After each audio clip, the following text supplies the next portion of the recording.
I went vegan.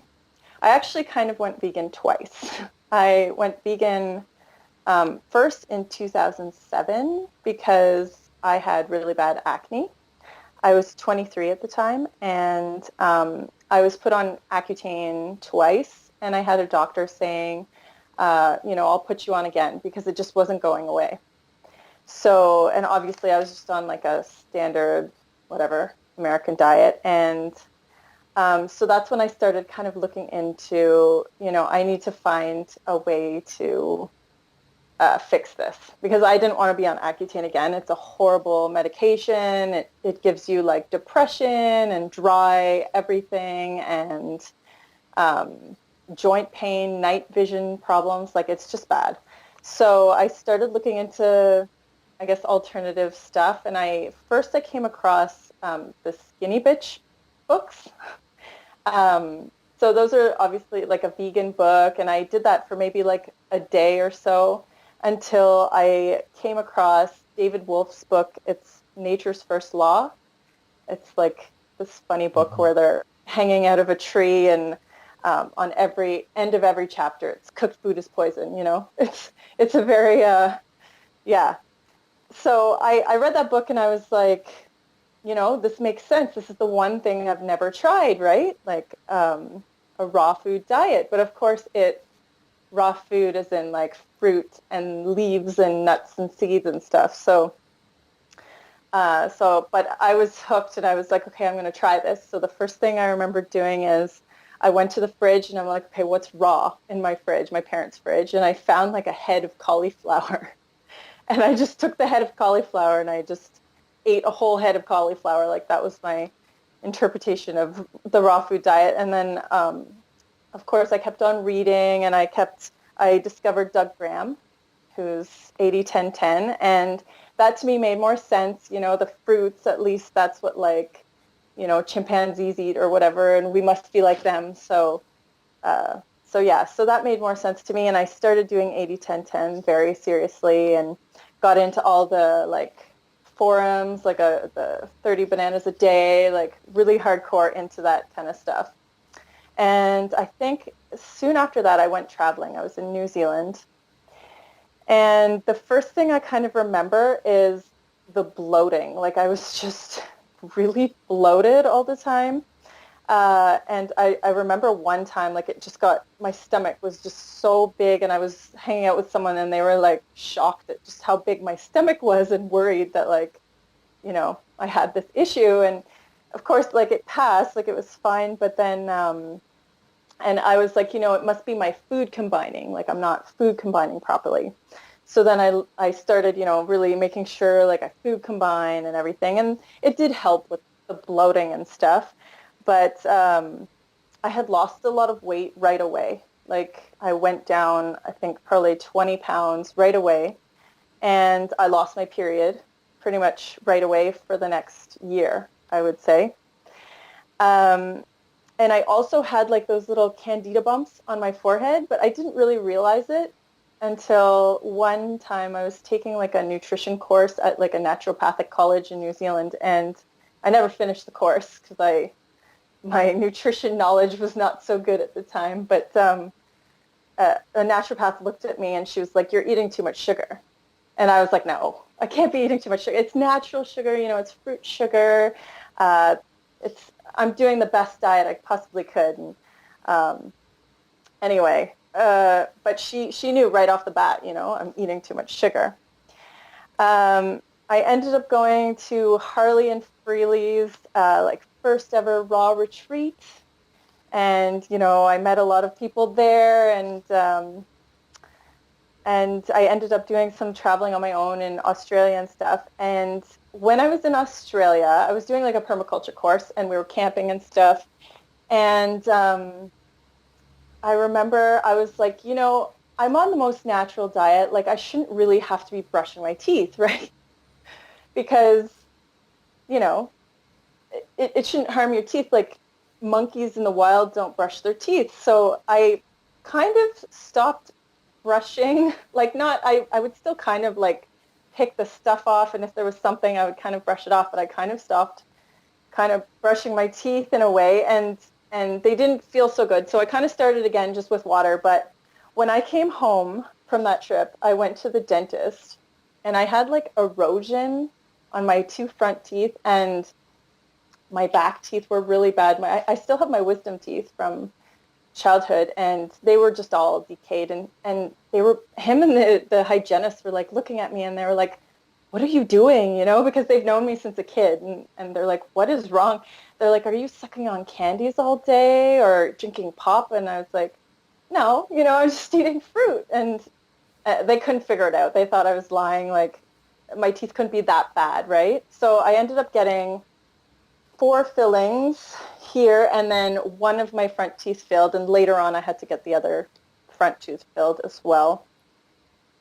So yeah, and then I ended up going to, I joined, Doug Graham had this community in Hawaii. He didn't start it, but he put his name on it, kind of. Someone else was running it. And I actually went there and I was like, I want to join this community. It sounds amazing. They had like 500 fruiting trees, and yeah, and you get your own hut. You had to put in money, and then you get your own hut, and like you get access to all the trees and stuff.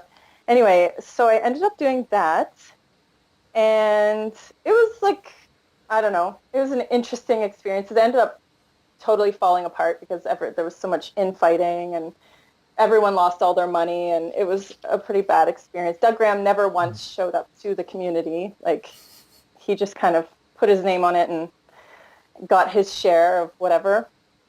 But I remember having mad cravings for fats because I was on like a low fat diet of mostly fruit, and I was trying so hard not to eat these giant avocados that were there, and they were just like falling on the ground. No one was eating them because we're all like low fat vegans or whatever. And I had these like crazy cravings. And I actually remember coming home from the community at one point and getting my blood tested. And I was low in B12 and D, which was kind of weird because I was out in the sun all the time, like gardening and doing all this stuff. Oh, and something I forgot is when I was in the community, I got a really bad staph infection. Like I just had like a little mosquito bite and I scratched it, and then it just became this big hole in the side of my leg, and I could not heal from it. I was trying to like do a fast to heal it, and it just wasn't, I don't know, wasn't healing. So I ended up coming home, and it kind of just cleared up, I think, because like Hawaii, it's just a better environment for staph, and here it's just not. It's cold, and yeah, so it ended up healing, but I went septic twice because like I just refused to go see a doctor, and probably because my diet was so bad, like I just had a lot of trouble fighting it. But anyway, I ended up somehow miraculously recovering from that. I have one question about the teeth. You said vitamin D. Could it be also Mm-hmm. that you were mineral deficient and fat soluble vitamins are missing, and that's why you had the teeth problems also, not only the sugar? I wouldn't be surprised. Yeah, Right. there's probably a host of things like I've read K2 before, and definitely like we were eating fruit, we were eating a bit of greens, but in Hawaii, like greens don't grow very well. Like you get the tropical spinach and stuff, but like to get greens Hmm. and stuff, you have to go to the market and buy it. It's just it doesn't grow. I don't know. So yeah, we were definitely just eating mostly fruit there. So definitely wasn't getting minerals and just depleting myself of everything. When I came home, though, I actually started trying to eat like sashimi and stuff like that because I still wanted to be raw, but I knew like intuitively like this isn't really working. So I started eating a bit of sashimi, and the cravings were so crazy. I remember one time I was at my parents' house while I was living there, and I just went to their fridge, and I had this kind of almost out of body experience where I just started eating whatever was in their fridge. Like I didn't care if it was vegan, I didn't care if it was like it was those tubs of potatoes, like potato salad, like terrible from the grocery store, and like chicken and uh, coleslaw, like whatever they had. I just gorged on it, and then I was like, okay, I got to get back to back to normal again, and I'd try to, be raw again. And it was just, that was kind of a big turning point for me, was like, I can't handle these cravings anymore. Like I would smell food and just go crazy. Mm. But it wasn't until I got pregnant with my first son, so I was 28 then, that I actually decided that I'm not going to be vegan anymore. Because I started reading Weston A. Price, actually, like stuff from the foundation, and I was like, oh my gosh, I'm going to damage my baby if I had the insight, at least at that time, to say, okay, I might damage my baby. It's my first time being pregnant, and I'm going to do Weston A. Price. So I ended up doing kind of like a high fruits with meat version of it. And that didn't work out so well because he ended up being really small. He had like IUGR, I think it's called, where like he's trying to spare energy. Like his head was growing, but the rest of his body wasn't growing. So then I just added in like a ton of, I probably wasn't eating enough either. I added in a ton of like fats and just more like milks and stuff. And then he ended up growing and he was fine. Uh, so yeah, so I did that for a while, and I stayed on Weston A. Price, and he was raised basically Weston A. Price until he was about 1. And then I got pregnant with my daughter. So she's my second. And when I was pregnant with her, I had all these cravings for fruit because, you have cravings when you're pregnant. And I tend to want like juicy, watery things when I'm pregnant. And so my mind, for some reason, went, well, it must mean we're fruitarians because I have all these cravings for fruit. Like it must be that. Um, and so I decided to go back to my raw food diet again. Um, what was I going to say about that? Yeah. Oh, and I think it was also like a bit like I missed the kind of community. I missed the kind of image of being a raw foodist or something. Like there was something about it that was very like not about the food. It was kind of more like that identity or something that I missed. So, so yeah, I went back to that, and through the pregnancy, I was mostly raw, but then eventually I ended up adding back in some cooked food. So it was kind of like raw till 4, and then it transitioned eventually to kind of being green smoothies every day in the morning and then cooked food the rest of the day. But during that time, I wrote down all the things that I experienced. So the first thing was like these seasonal allergies. Like I'd never had seasonal allergies before in my life. And then all of a sudden, every whatever spring, I was getting hay fever. And it was really bad to the point where like I could not breathe. And I refused to take medication, but like it was really bad. Like I was very much suffering during that time. And I kind of realized cutting out bananas and I think it was mangoes actually made it better, like my hay fever better. Another thing I started getting were these hives on my face. Like my face would just be so itchy. And again, I think that was bananas. Like I think I was getting like a really bad banana allergy because I would buy these boxes of bananas and just go through like a whole box or 2 boxes sometimes a week and just eat so many bananas.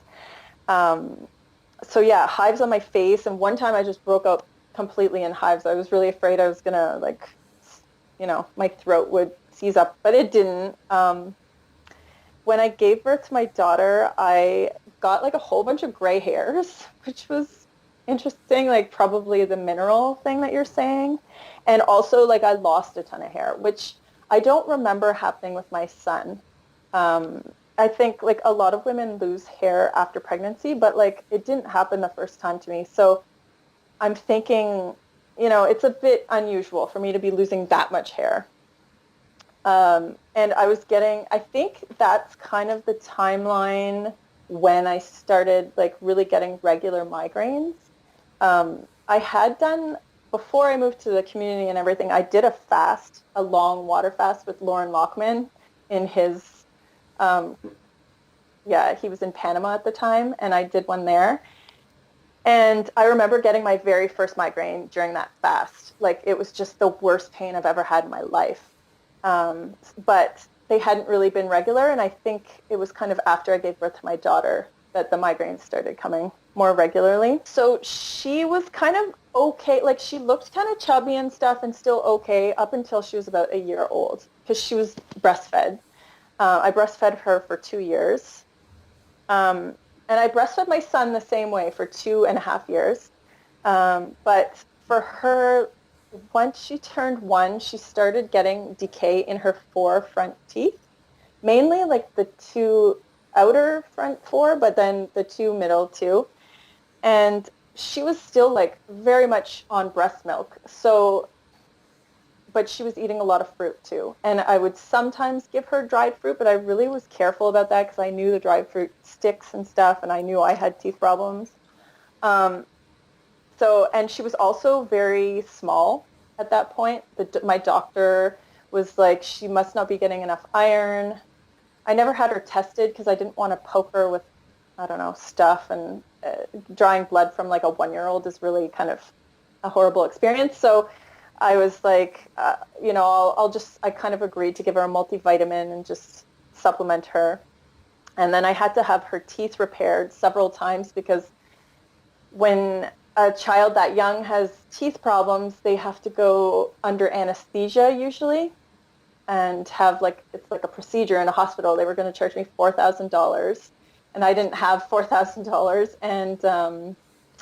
But I refused. I was like, I don't want to do that. So I had to try to kind of find dentists in the area who would repair her teeth without putting her under. And that was really a pain to do that. And, she had to sit through so much painful dental procedures because I didn't want to put her under. So, and like kids, they bang themselves all the time. The fillings were constantly falling off and I'd have to get them re-repaired. So it was just kind of a nightmare. And her teeth still to this day have, those spots, and she's just starting to lose them because she's 6 now. But they have to keep those teeth for a really long time. So yeah, it's not good. You don't want your kids' teeth to be affected. And then, so I started actually, my mom pointed out to me, she's like, you had hair when you were 2 years old. Like you had a full head of hair, and my daughter did not. She had kind of like a mohawk. Like it was growing here, but nothing kind of on the sides. And she pointed that out to me, and I was like, I kind of gave in a little bit. I was like, okay, I'll start giving her, I gave them raw egg yolk. And I actually even looked into like that, that cricket powder that we can buy it now at our grocery stores. But I was like, okay, like maybe it's because apes eat bugs and we should be eating bugs or something. So I started trying to use that, and it's horrible. It tastes really bad. And I tried to sneak it into smoothies, and it just, I don't know. It was okay, I guess. So yeah, and another thing my daughter also had was like a really bloated stomach all the time. Like it just always looked big. And I was also looking back at pictures of my son because he didn't have a lot of the dental decay because he got such a good start. But his teeth were actually starting to look kind of stained, like brown stains. I didn't really notice at the time, but and his stomach was also bloated like that. Like they just always had these bloated stomachs. What did your children typically eat in a day? It changed throughout the years, but at first I was kind of feeding them a lot of fruit and green smoothies when I was kind of more raw. And then when I started kind of catching on to like, okay, this is destroying their teeth, I slowly switched over to more like cooked vegan foods. And I started looking into supplements like D and K2 and stuff. And I did all those. But I just don't think they were absorbing them properly or something. Like it just didn't work. I remember going to the Woodstock Fruit Festival and talking to other parents, and so many of the kids there had the same front 4 teeth decay. And, they would just chalk it up to, I don't know, everyone gets decay or it's normal in kids, but like it's very common in vegan kids, and especially raw vegan kids, to have this. I kind of phased out the eggs and stuff at one point, and I was more, okay, no, we're doing vegan. The pregnancy nausea was really bad. And this time, instead of craving, I kind of craved fruit, but every time I ate it, I felt really sick. Like I didn't feel good. And the only thing that kind of appealed to me was like some of the food at Whole Foods that was like had meat in it. And so a couple times I cheated and I had it and I felt really good afterwards. But I was like, no, I'm vegan. I'm meant to be vegan. And I remember making myself like this big bowl of potatoes and just throwing it up. And I've never thrown up in any of my pregnancies. And this was the first time I ever just threw up. And but like I refused to do meat. I just kept going and I became very anemic to the point where I couldn't breathe. Like I literally just it was a stressful thing to breathe. And I ended up getting a flu and I could not shake that flu. I was in bed with my winter coat, covers up to my neck and freezing. And it took me like a month to shake like this flu and then I got colds and it was just really horrible. And I think that's from like the anemia, right? Like you can't heal from anything and probably a host of other things. At this point, like I noticed more wrinkles kind of in my skin, but I had actually now going back through pictures, like I noticed like the wrinkles kind of started a couple of years after I went raw vegan. That's when I first noticed them. And I was about maybe 25 or 26 when those started. So it seemed a little weird that, or coincidental, you know, that I went raw vegan and then all of a sudden I was getting kind of these wrinkles. I was also skinnier, like thinner. My face was very thin, especially after I did my water fast. I was very thin. And yeah, and so this time I just noticed that. And my son was okay. Like I find babies tend to be kind of okay on your breast milk as long as, I don't know, I think it helps that I went Weston A. Price for a while. I supplemented a ton and he sort of looked chubby and stuff, but at one point he he didn't like the vegan food. He the only thing he kind of liked was tofu, but I didn't want to give him tofu too much because I even as a vegan I knew that tofu wasn't good for babies and stuff. So he started kind of losing weight at one point, and that kind of just scared me. And I was like, I don't want to raise another skinny baby with teeth problems. I don't know. I just had this feeling like I don't want to do this again. And Um, what year was this, approximately? he was born in 2019, Okay. so not too long ago. Hmm. Um, yeah, so he was just his weight curve was just kind of going down, or he was dropping off of it, kind of. And like he still has a little bit of demineralization in one of the first teeth that erupted while I was still on a vegan diet then, so I kind of think it's that gave him that demineralization. Um, so at that point, I started watching like your videos and some of vegan deterioration videos, and I started to see all these vegans are getting uh, these same things. And I started to see a pattern and some of the things they had mentioned, I was like, oh my gosh, I had never noticed it in myself. Like the hair loss, again, with my second son, I lost a ton of hair. And I had these, bald spots right here. And I was looking at a picture of me and like, yeah, I really had it like really bad. And another thing that I had noticed only after started watching some of these videos was my nose over the years at the tip had gone like it was like a C shape like this at the tip. And I compared it to pictures from when I was young and I didn't have that. Like I never had like a super straight nose, but it wasn't like this. And then once I started eating animal products again, it slowly kind of fixed itself a little bit. And yeah, it was kind of scary to think like it was disfiguring me being on this diet. Um, I remember, so I decided to start adding in the mussels and the eggs again. And then I remember the first time I had like a big animal food meal, like my heart would just pound, like I would get these adrenaline rushes from all this food again. And I just felt so relaxed and like the anxiety just kind of melted away almost instantaneously. I don't feel that I really have it anymore at all. Um, the anemia obviously went away. My skin tone looked better. I remember actually my daughter had these yellow bottoms of her feet were very yellow, and those have normalized since we started eating animal products again. Um, Another thing too I noticed was when I started eating a lot more animal products, like my body just, I obviously gained weight back, but like I had these muscles again that I hadn't had in years, and I wasn't working out. So like they just kind of appeared, like I got muscles out of nowhere. My nose, I said, like started looking better, and I started having to go on like histamine diets to deal with the seasonal allergies, which I kind of still have. I don't know that that's, yeah, it definitely hasn't gone away yet. I feel like there's still a lot of healing I have to do. My headaches got better. There were points when I was vegan that I was getting them kind of once a week, or it was weird. It was almost like when I was low fat vegan, I couldn't eat vegan fats because they would give me a headache.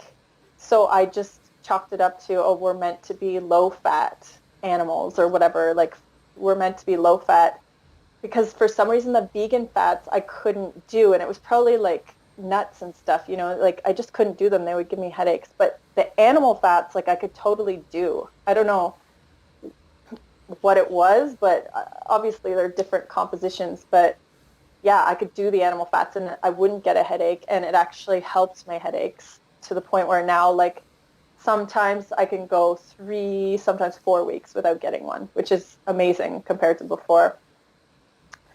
Uh, my anxiety got better. And then just the stuff I noticed in my kids, like, they just started growing. Like, before they just weren't growing. They were, my son was so skinny. He's still skinny, but now like he just looks stronger, I guess, and they shot up in height, and they started putting on weight like really well. My youngest son, he's always kind of just gained weight really well. Um, my daughter's teeth, all of their teeth actually started looking way better when we started drinking milk. And that was one thing I was super resistant to, was the milk, because I don't know, for some reason that was my last kind of thing I was holding on to. But I have to admit, like the minute we started drinking milk, the teeth just got white. Even though her teeth still had cavities, they just looked better, way better. Um, and like for her cavities, I should mention, like I tried everything. I tried like electric brushes. I tried special toothpaste that's supposed to help with cavities, like not fluoride, but like another kind. It's called Theodent. It's really expensive. I tried oral probiotics because I thought, oh, her mouth must have the wrong bacteria. Like I'll try these oral probiotic. I tried everything like natural to fix her teeth, and then I tried supplementing D and K2, and the supplements just didn't work. They didn't do anything. Um, the natural milk and stuff did work. Like they looked better. I wouldn't say it healed her cavities, but they definitely looked whiter. And my son's teeth now look really beautiful. Uh, I slept better. My kids seemed like they calmed down. I don't know. They just weren't as wild. And my daughter used to throw a lot of really bad tantrums, and she kind of just calmed down a lot after we started eating animal products. Her hair now looks great. Like it just looks normal again. It doesn't, the baby hairs are starting to grow. My hair started to grow. Their nails used to peel like in layers, and now that's like it's normal again, and my nails are normal again. So we've just seen so many improvements since adding in the animal products that What you said it's about the hard. tantrums in the vegan communities, did you meet people who were kind of aggressive? Would you say that vegans typically portray themselves as very peaceful and so on? Would you say that it's a lie, that they're really not like that in real life? Um, I find uh, I'm probably gonna get hated on or say this. I find the males tend to get very moody. I don't know, like the males, I found very like they'd be mad at me all the time, like or something, you know. They were moody. Um, Trying to think of the females. I'm trying to think of myself too. Like I maybe more aggression. I definitely find like in the forums, right? You can't say anything in a vegan forum without getting attacked. Like unless Hmm. you got to kind of keep the peace. Uh, yeah, I know in my daughter, she was definitely way more, um, yeah, just would just freak out about stuff, and maybe it's part of her personality too, but she's definitely calmed down since then. Did you try any B12 or any other stuff like that? Oh yeah, I Uh, was on by the end. I was on B12, very high doses of D. Like I took 5,000 IU's, I think, and you're supposed to take 1,000. K2, iodine.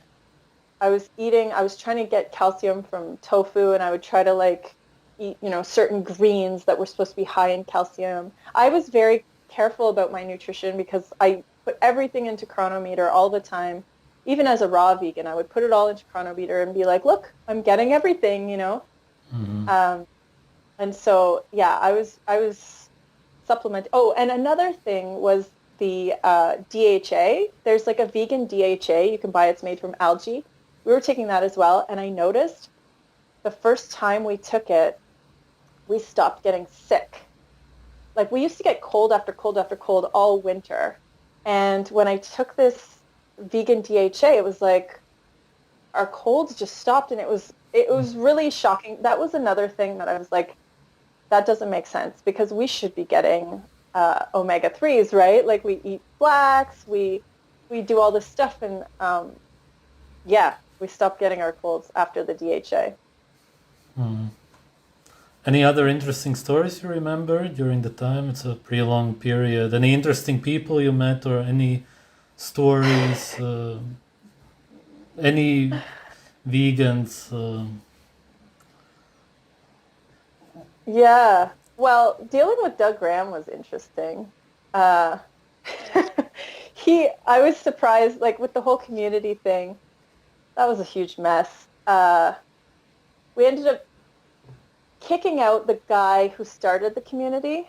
There was this one woman, she was like hell bent on like destroying him. I don't know. And she ended up getting him legally kicked out of his own community that he started. Hmm. And then everything was kind of falling apart. And Doug Graham just kind of hid away in the emails and stuff. And if we ever mentioned him, he would come out and he was very passive aggressive, or like very kind of, well, it's not my fault. And I've been through horrible things in my life. And you're like, well, I'm the one losing tens of thousands of dollars. Like, but that community was very interesting. I thought I would go and it would be kind of, all this great, I'd meet all these people that were just going to be these great people in my life and they were going to take care of me and all that. But when I ended up getting my staph infection, I was trying to fast because that's what they were telling me to do, right? You need to fast it away. But no one like brought me water. No one, like only one person came to check up on me and he wasn't vegan. Um, and like, it was just like a very kind of horrible community to be in. And I remember when I had my staph infection, they were like, well, you're not working and you're not putting in enough work now because, you have a staph infection. You're not, I don't know. And I got blamed for not putting in enough work. And um, yeah, it was just not the people you wanted to be around. That was kind of the first hint where I started thinking, okay, like I thought I would have all these commonalities with these people, and I really didn't at all. And they were just not really my people. And that's what kind of brought me home after that was like, okay, yeah, I didn't find my people there at all. Did any of them ever complain about any health issues, or was it more of a secret, if at all? And did they ever cheat or have any stories like that? They all got staph. Like Uh, everyone got staph because we weren't filtering the water. So all the water had staph in it. The dirt had staph in it. Like everyone got staph. Some of them were able to fast, and I believe it did go away. I was there for about 10 months, so it was kind of like back and forth because I'm not legal to stay in Hawaii. But yeah, what else did they complain of? A lot of them. Well, one of the women, like she was on the raw diet because she lost a lot of weight. I think they did cheat because they would go to town a lot. Even like I stayed on this woofing farm once when I was in Costa Rica, I think it was, and the guy there was like a raw foodist, but every once in a while he would go into town, and everyone, you knew he was cheating there because he'd come back and all he wanted to feed us were like a couple bananas, and he was definitely cheating when he went into town. Um, when I stayed with Lauren Lockman, I don't know that he actually cheated because I don't know, but he's under the belief that you're supposed to eat very small portions of food. Like when I was refeeding after my fast, like my portions were just very tiny. And I remember like begging one of the helpers to like get me a second portion because I was so hungry. But uh, I I never saw him cheat, but he also went into town a lot, by himself. Right. Oh, actually, one time I was in Australia.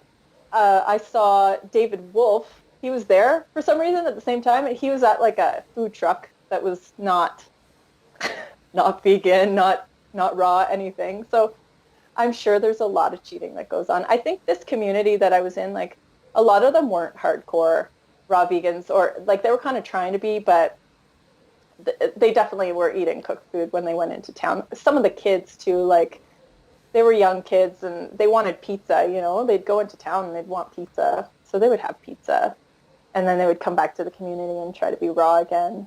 Um, yeah, you never know. I know other vegans who definitely cheat and they just kind of chalk it up to, well, I had a craving and I satisfied the craving, but it's not because I need it. It's because, I have craving still and I have to fight this demon in me, or whatever.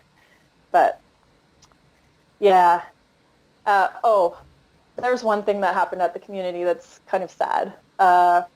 One of the babies that was born at the community, they were born, I wasn't there at the time, so I just saw like this through videos, but the baby was born in the community, like a natural birth or whatever, and was very tiny, and the mom was really struggling to breastfeed. And I remember just seeing a clip of this baby, and it couldn't lift its head. It couldn't do anything. It was so skinny.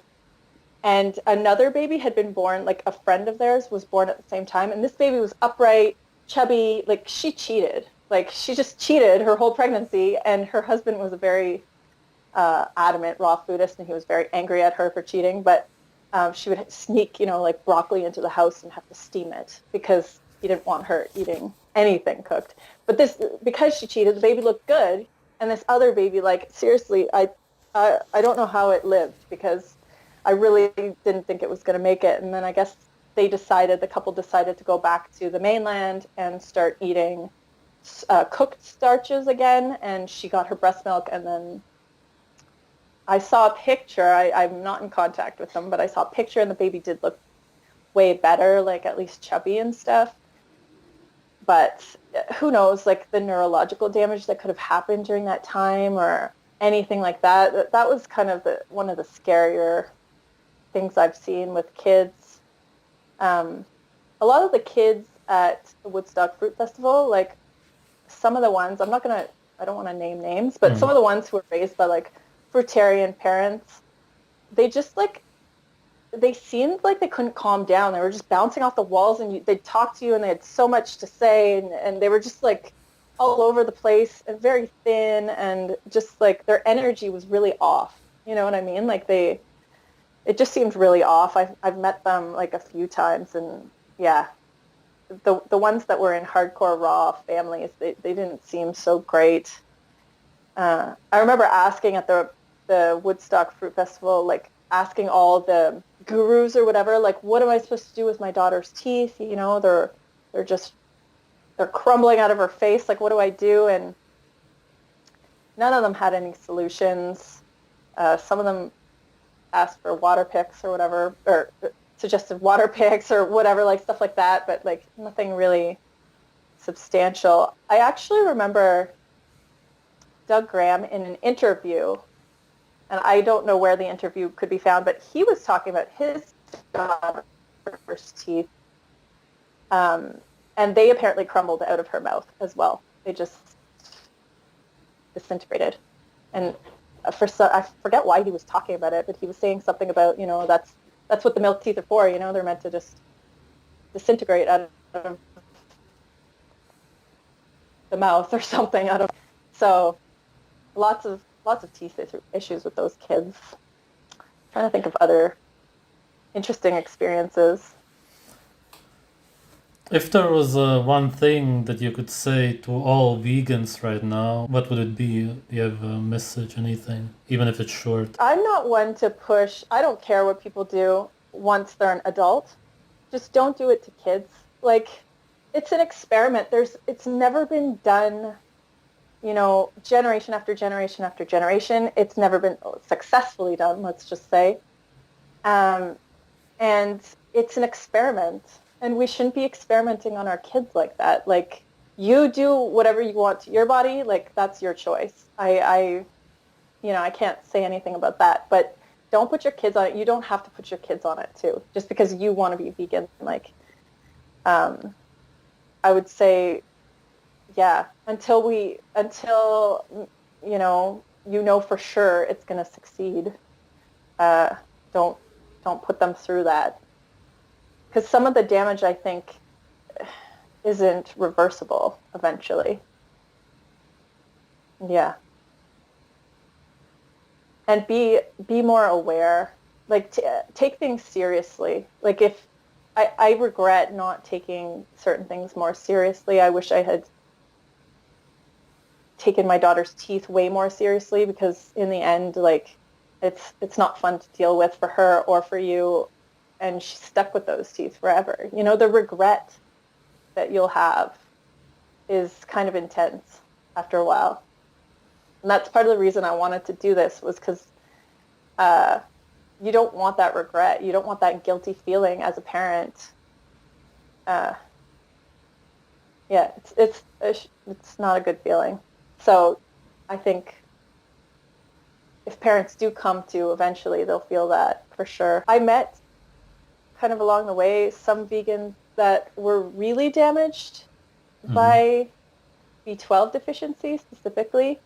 One guy, he had a tremor, and he was trying to, in Hawaii there's a bunch of different fasting retreats. He was trying to go to a guy to help him fast away his B12 deficiency. Well, he didn't call it a B12 deficiency, but he was trying to fast it away, and it just was getting worse and worse, to the point where now he has a tremor. And even at that point, he was still in denial. Like, he was still saying, it's not a vegan diet. It's not that.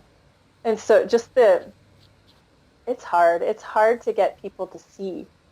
Even when they have such drastic health problems, it's really hard to get people to see that. Oh, there was another guy who he posted on his Facebook. He's like, has anyone dealt with tinnitus? I guess that's another thing I've dealt with too, is tinnitus, like ringing in your ears.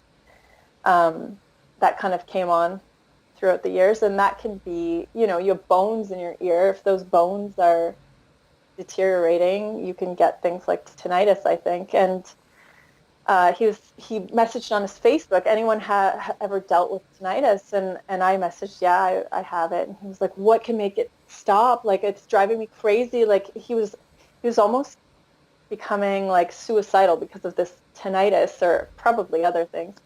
And I mentioned something about diet, and he was like, oh, no, definitely not diet, definitely not diet. And yeah, it's just so hard. Like, some of these problems are so intense, and these people just don't realize that, or they don't want to see it that way, that it's the diet causing it.